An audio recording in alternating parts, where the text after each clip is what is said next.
group to get the booster.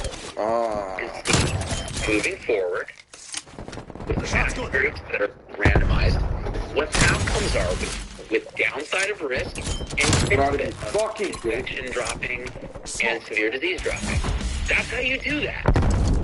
That's what we ought to be doing. Crazy to me that are you fucking serious? What the fuck? To an American FDA committee. Oh my fucking god. To be doing this research ourselves. Where is our tax money going for this? Right? It's crazy. So anyways, the FDA said, look, we just don't know the risk of this. And Paul Office said, I don't know about, young 16-year-olds with this. It just, for a booster, it just doesn't necessarily make sense. So those are the bigger arguments. And then you have the question of, well, then what ought we be doing with this effort? Getting people vaccinated with the original series in the first place.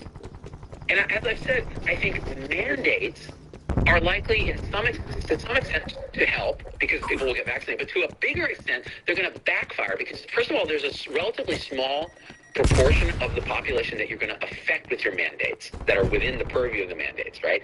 And I'll tell you, judging by the emails I'm getting, you're turning off people left and right who are ready to get vaccinated, right? All they need is someone to sit and talk with them, answer their legitimate questions about whether it's natural immunity, whether it's about waiting for Novavax, which I don't think we should do, whether it's about safety, which I talked about. That's what they need.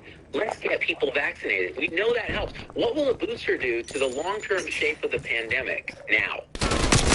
Probably not much. Focus your effort and your attention on what actually is going to work. The goal is to turn this thing endemic, like a cold. So how are you going to do that? Get as many people immune as you can, as quickly as you can. Well, natural infection is doing that with Delta, and vaccination will do that. Now, what about people who are really high risk? By the way, let's say you are talking about a booster. What about the timing on that? Like, you get a booster. Here's another thing about the Israeli data. Well, we boosted a bunch of people, and look, they have these high antibody levels, and they're unlikely to, 20-fold less likely to get infected, and 10-fold less likely, 11-fold less likely to be hospitalized, according to some Israeli data. Yeah, over what period of time? Right after the vaccine, maybe that's true, when you're swimming in antibodies. But what happens weeks to months later? So let's say you start boosting everybody now, and then you have a late winter surge, or no surge, or something that happens in the spring. Well, it may be too late then. So even the timing of when to give a booster, because you don't understand the dynamics of it, we haven't done the trials, that matters, right? Now, let's circle back to 65 and older, and then we'll talk about people at high risk, etc. Okay, so 65 and older, here's my intuition on this, looking at the data. I do think that that's a population that gets immune aging, meaning they are the ones who are most likely to have waning immunity against even severe disease. They're the highest risk for severe disease. I don't think it's wrong to say a booster is reasonable for them, right? Obviously, yeah, you don't mandate it, but you say, okay, you guys want that? That's cool, right? My parents got Moderna. I got Moderna. We didn't choose it. It was just what was available now. I don't know that you need to boost that just yet, right? Because we don't have the data. Moderna's working on the data. Of course, it's in their interest to say, yeah, we need a booster. Duh. They're pharma. As my friend Vinay Prasad said on the show, a tiger is a tiger. They're going to do what they do. Even if they think it's in our best interest, it may not be, right? So you always have to question that data. But that being said, I think 55 and older, yeah, okay, it makes sense to say what they said, which is, okay, we can probably recommend it, right? Now, what about healthcare workers and frontline workers that are at high risk for infection?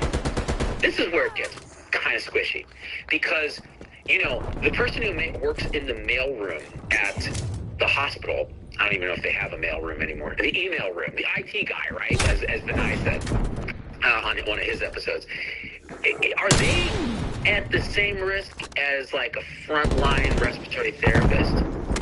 And would you say that they should go ahead and get a booster now when there's no good data? And what if they're young, they're like 28, they're at higher risk for myocarditis, and we don't have safety data? Now, here's the worst part of it. You know full well when the CDC advisory committee and CDC determines, okay, who are these groups and what are we going to recommend? If they recommend healthcare workers get a booster, pretty soon hospitals or government are going to mandate boosters. Okay, if that happens, you're going to see me scream and yell on this show. Literally scream and yell.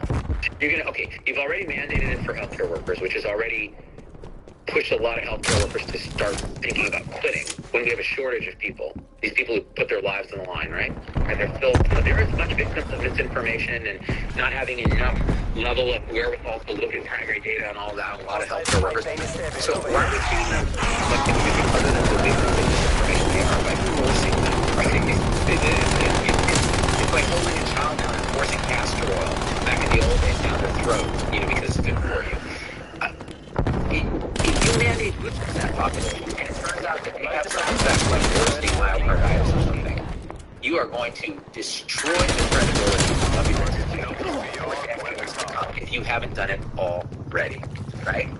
So that's what I think about that. I think you better have better data. You better be very, very soft on recommendations for frontline workers, right? And people at other high risk, what does that even mean? CDC's got to tease out what they mean by that. Does that mean high risk? Pre-hypertension high risk? Like, what does that mean? And again, are you going to mandate boosters for people? Because to me, that sounds like crazy talk. In the absence of a randomized control trial that shows that this is essential to developing immunity against severe disease. And I'm not holding my breath to see that trial, even though that's what we ought to be doing. Speaking of losing trust in our institutions, Dr. Monica Gandhi and I, Dr. Vinay Prasad and I have both talked about the pros and cons of boosters, masking young children, things like that in terms of absence of data. Okay, I put out these clips on everyone's favorite platform, TikTok. So my kids shamed me into joining TikTok. I said, Dad, everybody's on TikTok. People are on Facebook and YouTube and Instagram. Old, I guess, as defined as anyone over 5. So TikTok, I finally bit the bullet. We put some clips on there. TikTok banned my Monica Gandhi clip on boosters for healthy people, which basically said what the FDA said. Before the FDA said it is what we said. And the second clip was Vinay Prasad and I talking about the data on masking, the paradox of how we treat masking young kids. We'll let them eat lunch next to each other and share food, but then we'll make them run outside with a mask on. We'll make them do that during PE. And they're like huffing and puffing in an infinite volume of distribution where there's no data that helps them. So those were the 2 videos I put out, both pulled for violation of community guidelines on misinformation by TikTok. Okay? So now the Chinese Communist Party that basically owns TikTok, I don't know if that's true, I heard it somewhere, somewhere probably unreputable, misinformation. When a UCSF doctor, myself, 2 UCSF doctors are talking about, is this how we do science now and science communication? Is this how people are going to trust? This is why people message me. They're like, well, I don't trust anybody but you. I'm like, first of all, that's terrifying because I'm just a bald clown on the internet. Second of all, it goes right to the heart of what a terrible job on this thing. All right, that's the FDA and boosters. The call to action now is if you haven't been vaccinated and you haven't been infected with COVID.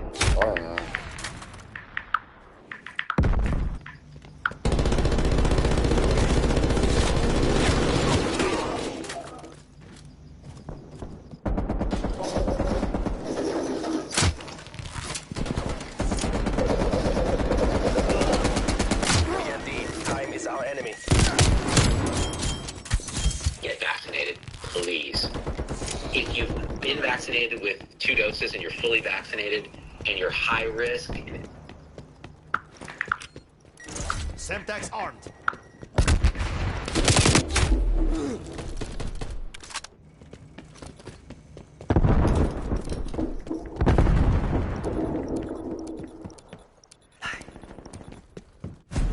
All mission objectives have been met. Signing off.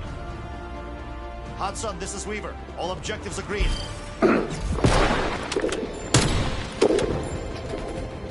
They're dead.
Team deathmatch.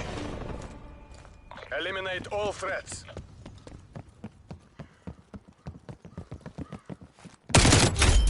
We're pulled ahead.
Proximity mine deployed.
Enemy spy plane inbound. Capcom, have spy plane assets.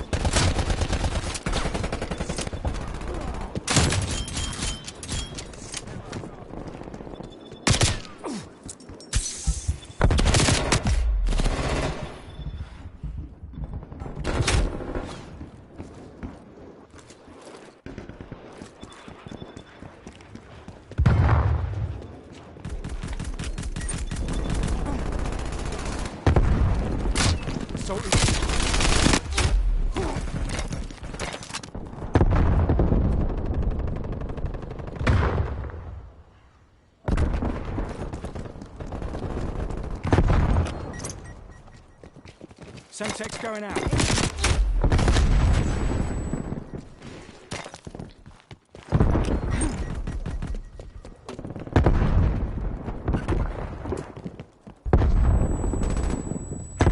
Ready to fire.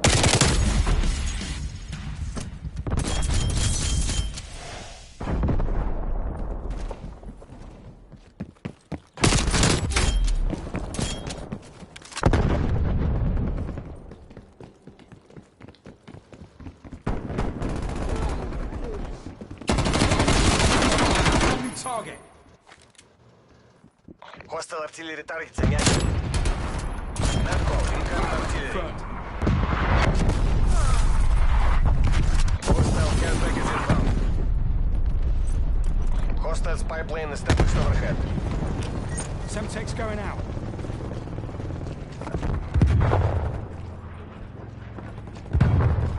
Multiple hostile spy planes detected.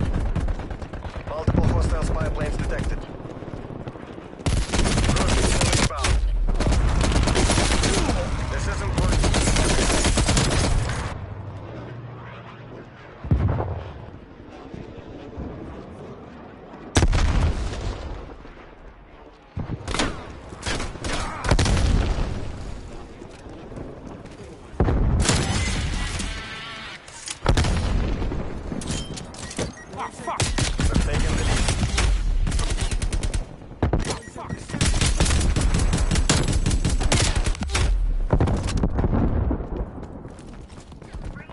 sentry turret detected in your AO.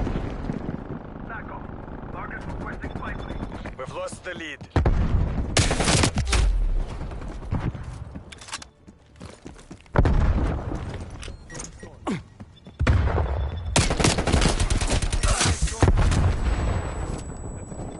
We're taking control.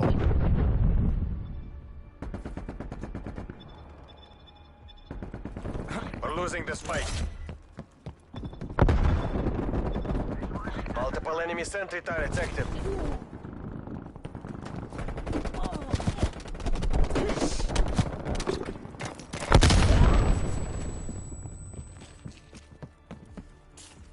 Multiple hostile sentry turrets working your AO.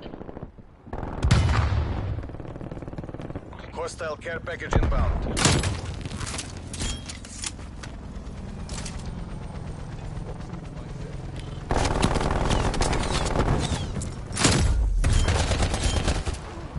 Slotted him. Hostile attack helicopter inbound.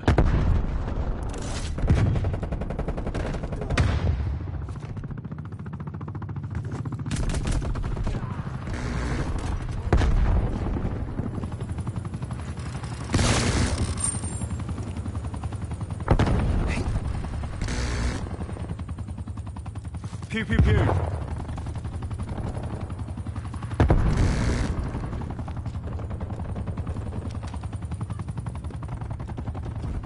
How's it going?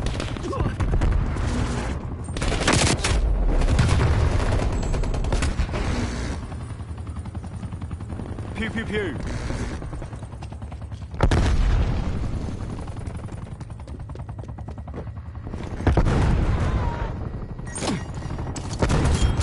Neutralize sentry turret. Multiple enemy sentry turrets active. Spy plane deployed. Enemy spy plane inbound.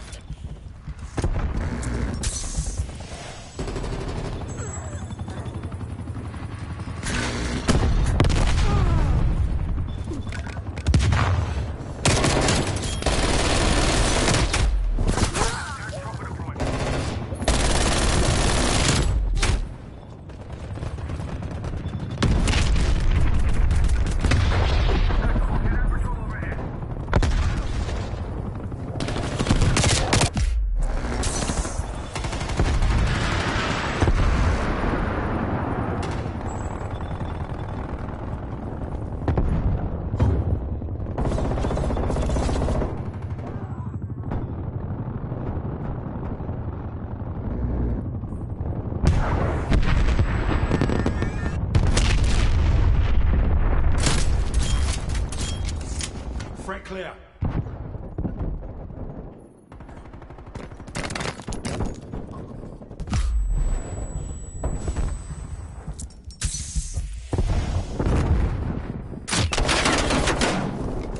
Твою мать. We're falling behind.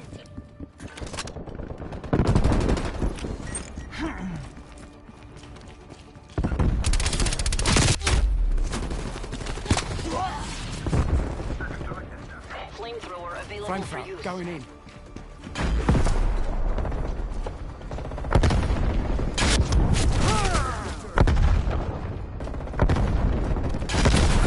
Shut down.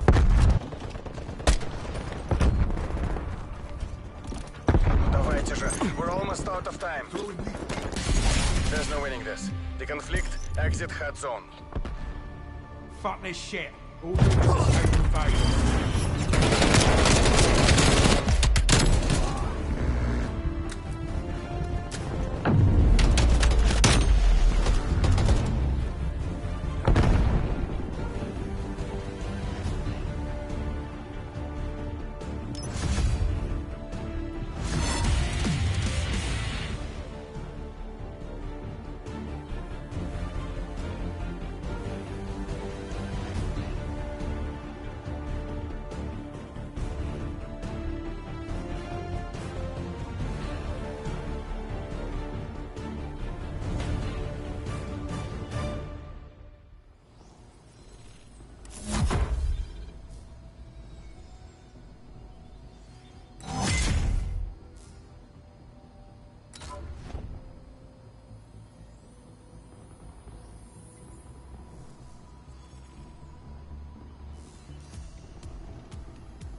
Team deathmatch.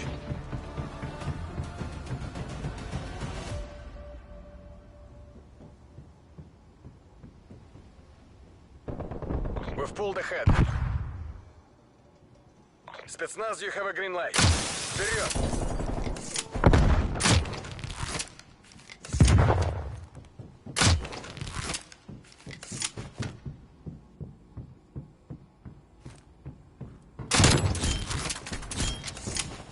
Dropped him.